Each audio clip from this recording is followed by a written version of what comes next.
A tragédia da Voepaz está completando um ano. Um áudio obtido com exclusividade pelo Fantástico revela a angústia de um funcionário da companhia aérea por ter ficado em silêncio, mesmo sabendo de problemas com o avião pouco antes da queda. Ele contou a um colega que não consegue mais dormir desde o acidente com o ATR 72500, que matou 62 pessoas em Vinhedo, interior de São Paulo. Enquanto isso, parentes das vítimas ainda esperam respostas. Começa o embarque do voo 2283 de Cascavel, no Paraná, para o aeroporto de Guarulhos, em São Paulo. Na fila, 58 passageiros, que se juntariam aos 4 tripulantes que já estavam no avião. Um turbohélice ATR 72500. Aqui o Sr. Nélvio e a professora Gracinda, pais da Eduarda. Eles adoravam viajar e dessa vez iam para São Paulo ver um show do Ney Matogrosso. Eles tinham mandado uma foto deles dentro do avião, 11h49 da manhã. E aí a minha mãe falou, né, pra gente, estamos embarcando agora, se cuidem, está vento frio. Enfim, aquela coisa de que eles eram muito super protetores. Neste outro ponto, o agrônomo Yales e a esposa, Daniela. A Daniela, ela era fisiculturista e ela tinha 2 competições nos Estados Unidos. Então, eles estavam no voo Cascavel, São Paulo, Atlanta, nos Estados Unidos. Mas o ATR da Voepaz, que decolou às 11h58 da manhã do dia 9 de agosto do ano passado, nunca chegou ao destino. Rapaziada, olha o avião caindo, mano. Caindo o avião! Faltando poucos minutos para o pouso, caiu sobre a cidade de Vinhedo, a 80 quilômetros da capital paulista. Ninguém sobreviveu. Eu estava trabalhando, estava no intervalo, e eu entrei nas redes sociais. E eu vi que eles postaram que um avião havia caído. Eu falei, nossa, mas a mãe não mandou nenhuma mensagem. E aí eu comecei a ligar os pontos. Um próprio funcionário da Voepaz ligou para mim pessoalmente. E aí eu fiz a seguinte pergunta. Eu falei, só me diz uma coisa. O meu filho e a minha nora estavam nesse voo? Ele falou, olha, senhor Oswaldo, infelizmente sim. A queda foi uma das únicas, talvez a única, da história da aviação comercial no que se chama de parafuso chato, em que a aeronave vai girando e perdendo altura praticamente paralela ao solo, sem cair de bico.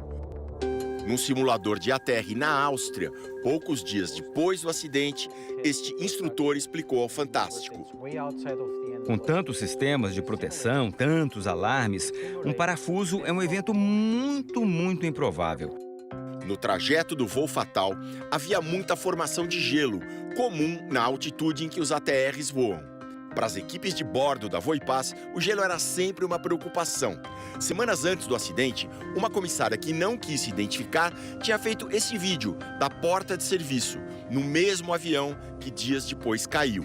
Ela deslacrava na parte de dentro, fazia um barulho de despressurização. As borrachinhas, acho que não estavam aguentando, né? Elas formavam gelo e ali não era para formar gelo, de jeito nenhum.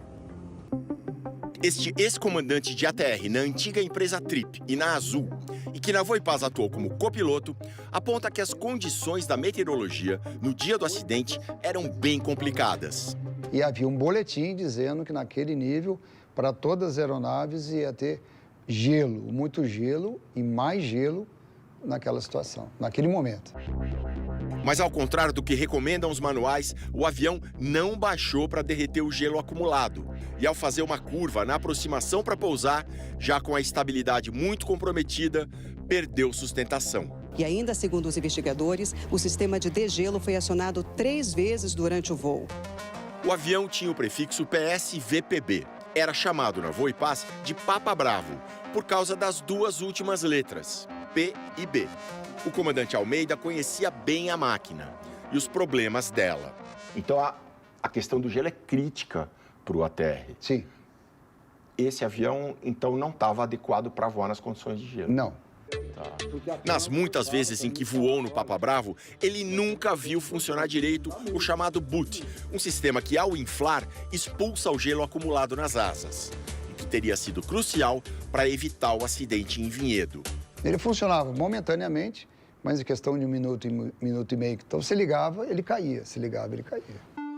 Este mecânico, que também não quis se identificar, conta que horas antes da queda, mais uma vez, os sistemas que tiram o gelo das asas não estavam funcionando na aeronave. Ela perdeu estabilidade e o comandante tentou pousar. Pousou em Ribeirão Preto e levou a aeronave para o solo. Ele pediu para os auxiliares de mecânico levar a aeronave para manutenção, porque ela tinha tido problema no voo.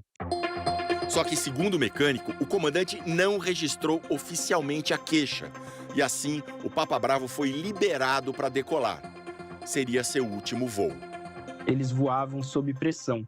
Não podia ficar colocando sempre pane na aeronave. Também em relação a essa pane, o Fantástico obteve o áudio de uma conversa que 2 funcionários da manutenção tiveram em setembro do ano passado, um mês depois da queda. Eles não sabiam que estavam sendo gravados. Apesar da má qualidade da gravação, é possível entender que um deles se diz arrependido de, por imposição dos superiores, não ter levado adiante o relato da falha que tinha sido detectada na madrugada antes do acidente.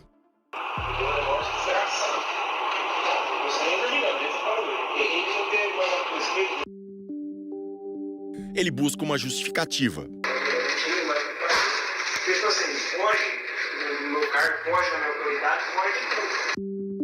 O colega sugere que ele junte provas para uma possível investigação. Por isso que a gente sempre usou aquela printa, manda pro seu celular, guarda isso daí. É uma sujeira que eu fico, cada dia que passa mais enojado isso daqui. Os problemas não eram só com o Papa Bravo. O comandante Almeida cita o caso de um ATR que ficou seriamente danificado ao pousar por engano numa pastagem em Rondonópolis, Mato Grosso, em 2016. Como não podia mais voar, a aeronave foi canibalizada pela própria Voipaz, que na época se chamava Passaredo.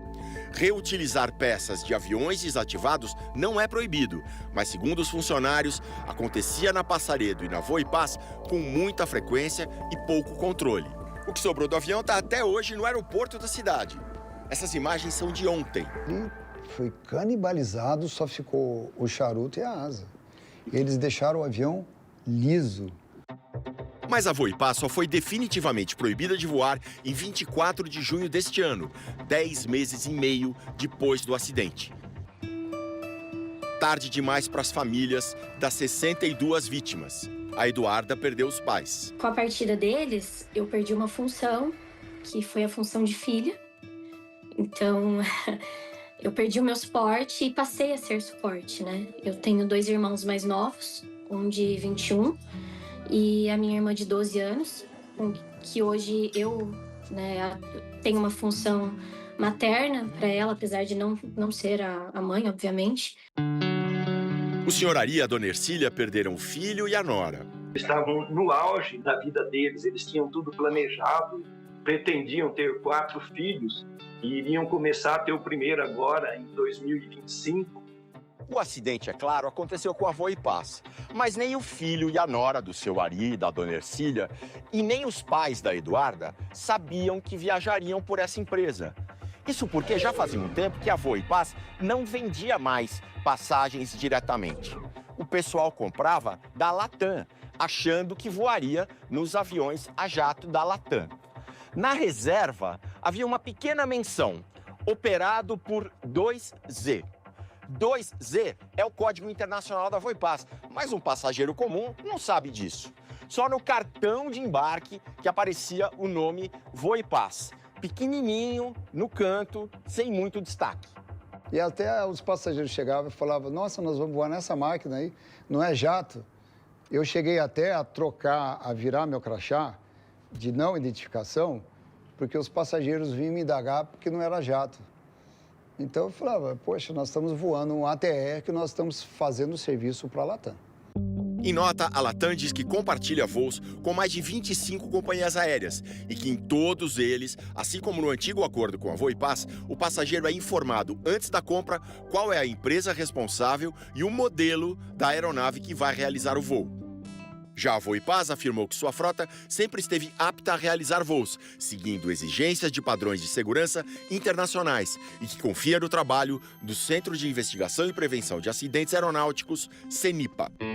Os parentes formaram uma associação. A gente quer saber detalhes, quer saber motivo, se houve culpa de quem e que a justiça seja feita de uma forma assim que isso não venha acontecer com outras famílias e com outras pessoas. Para mim, o grupo é uma forma tanto de apoio emocional, de compartilhamento de dor, de processos, quanto de luta e justiça. Um avião, ele não cai do nada.